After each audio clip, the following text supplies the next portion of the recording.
What's up YouTube, SaiyanZ3 here to give you guys another video. Here to talk about some Yu Yu Hakusho, and the topic of this video is, what if the Three Kings Saga was a war instead of a tournament? This video was requested to me, or, what's the word I'm looking for? Shit.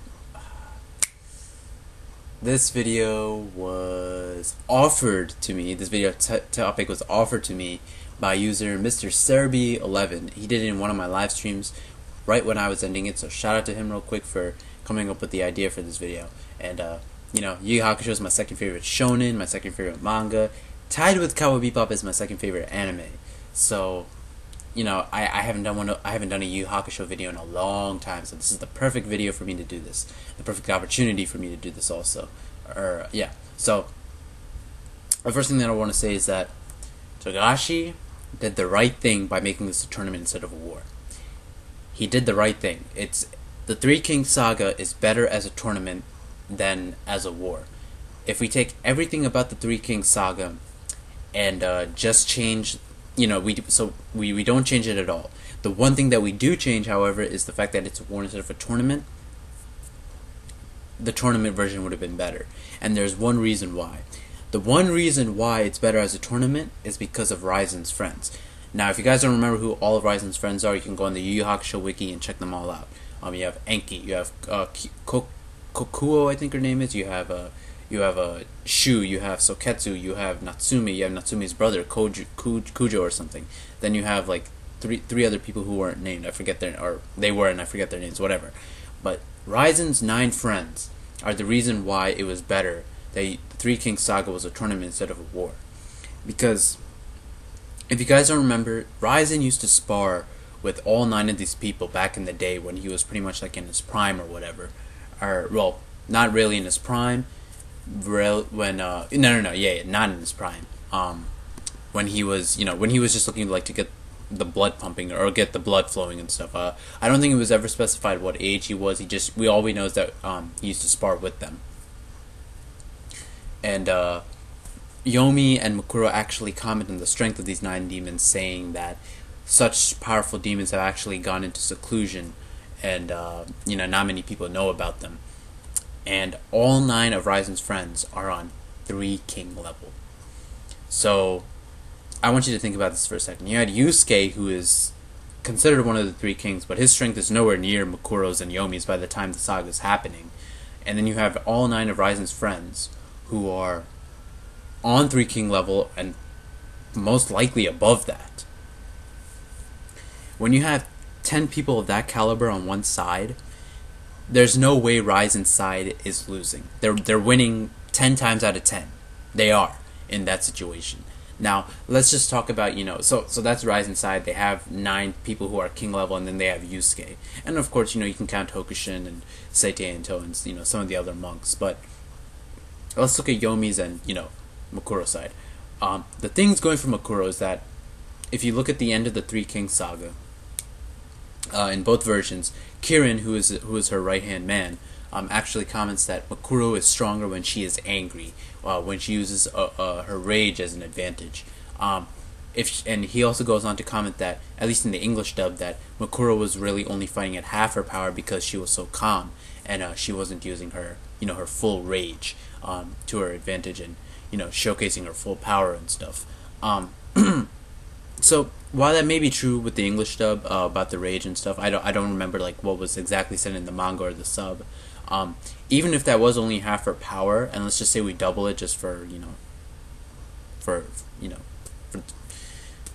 for this video's sake, it's hard to see her going through 9 people on 3 king level and possibly above just on a rage alone, especially those who spar with Raizen, you know. And then of course you have Yusuke and Hokushin is there as well. Not that I think that they definitely can't beat Mukuro when she's angry, according to Kirin.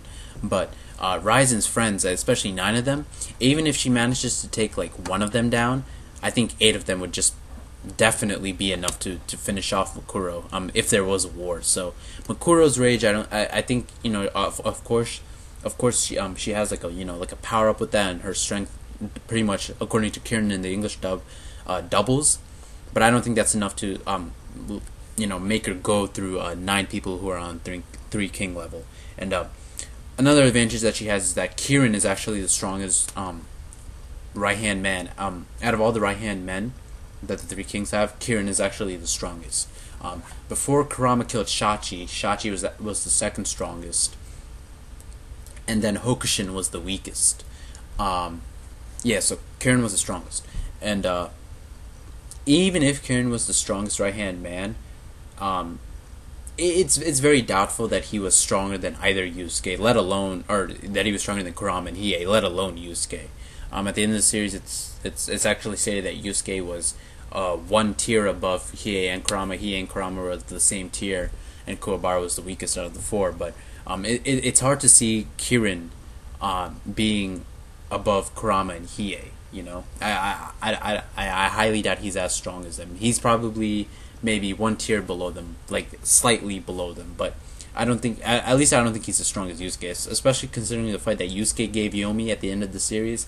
No way Kirin is on that level. So Kirin really wouldn't be able to fight Raizen's friends either.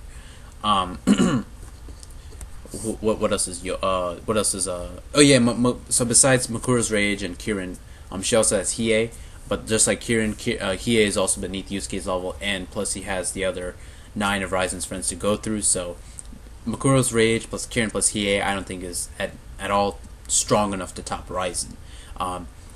Yomi has Kurama and Genkai's disciples. He has Chu, he has Jin, Toya, Shishiwakamaru, Rinku, and Suzaku. So he has those 6 plus Kurama under his belt, and Shura. Kurama and Genkai's disciples, and we saw with Jin versus Soketsu, and we saw with what's his name, Toya versus Kujo, I think his name is, that Genkai's disciples, they're not touching Raizen's friends at all. They aren't in terms of strength. So they're pretty much like a non-factor in terms of like how they can influence sort of like the outcome of a proposed war between all 3 territories. Kurama himself, again, he's like Hiei and Kirin. He's beneath Yusuke. I don't think that I don't think he's touching any one of the 3 king levels. If Yusuke had such a hard time with Yomi, so I don't think that they're really like worthwhile. Well, they are strong, but I don't think that they have enough to sort of influence the outcome of this proposed war. Shura is there. In the manga, it's actually stated that when he first meets Yusuke, he's on his level, but Shura is developing at a more accelerated rate than what Yusuke is going through. So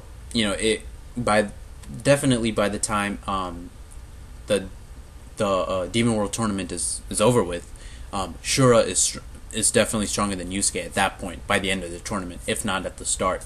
So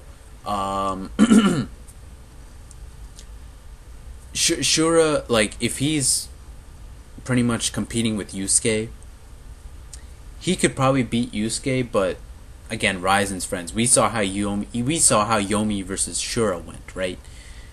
Yomi waxed that ass, and Raizen's friends. There's 9 of Raizen's friends who sparred with him, and they're 3 king level. That's just too insurmountable for either Yomi's side or Mukuro's side to topple. It's just too much. Raizen's side would definitely win in a war. Now, a more interesting thing to talk about would be Mukuro versus Yomi. Now, one thing about Mukuro versus Yomi is that, and specifically the person Mukuro versus the person Yomi, is that Mukuro has the advantage of her rage, of using her rage. And I think because of that, I actually think she might be stronger than Yomi because of that. The fact that she has rage as the, sort of like a weapon that she can use. Yomi doesn't really have any sort of like individual, like attribute that heightens his, that heightens his power level. He doesn't really have anything like that. So I actually think Mukuro is stronger than Yomi because of that. Mukuro also had Kirin, who is the strongest right hand man, and she did also have Hiei. Now, if it was Yomi and Shura versus Mukuro, I can see Mukuro being taken out, but then Yomi and Shura would also, I think, they would. I think either Yomi and Shura would be beaten, and then one of them would probably finish off Mukuro. But then you have Kirin, then you have Hiei after that. So the question is, how much damage does Yomi or Shura take after that fight with Mukuro? And then of course, Yomi also has Kurama plus Genkai's disciples, and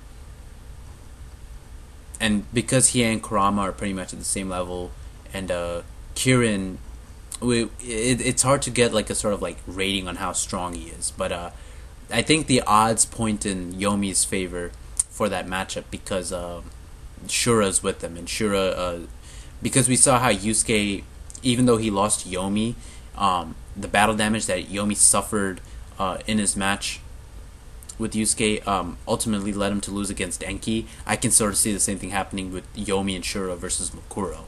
So I think the advantage is in Yomi's case if Yomi's side and Mukuro's side were to go at one another with the characters that they have in the Three Kings arc. But I definitely, because of Raizen's friends, I don't think any one of them is beating. I don't see any way for Raizen's side to lose just because they're so powerful. And there's 9 of them. There's 9 people. That's just incredible.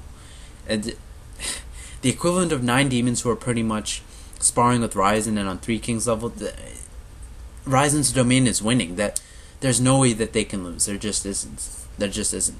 That's why I say that the tournament is more exciting, because people are fighting for themselves. As soon as Raizen's friends come into the picture, it's over. That whatever war that there's gonna happen, it's over. It's over. There's no way that Yomi and Mukuro is winning.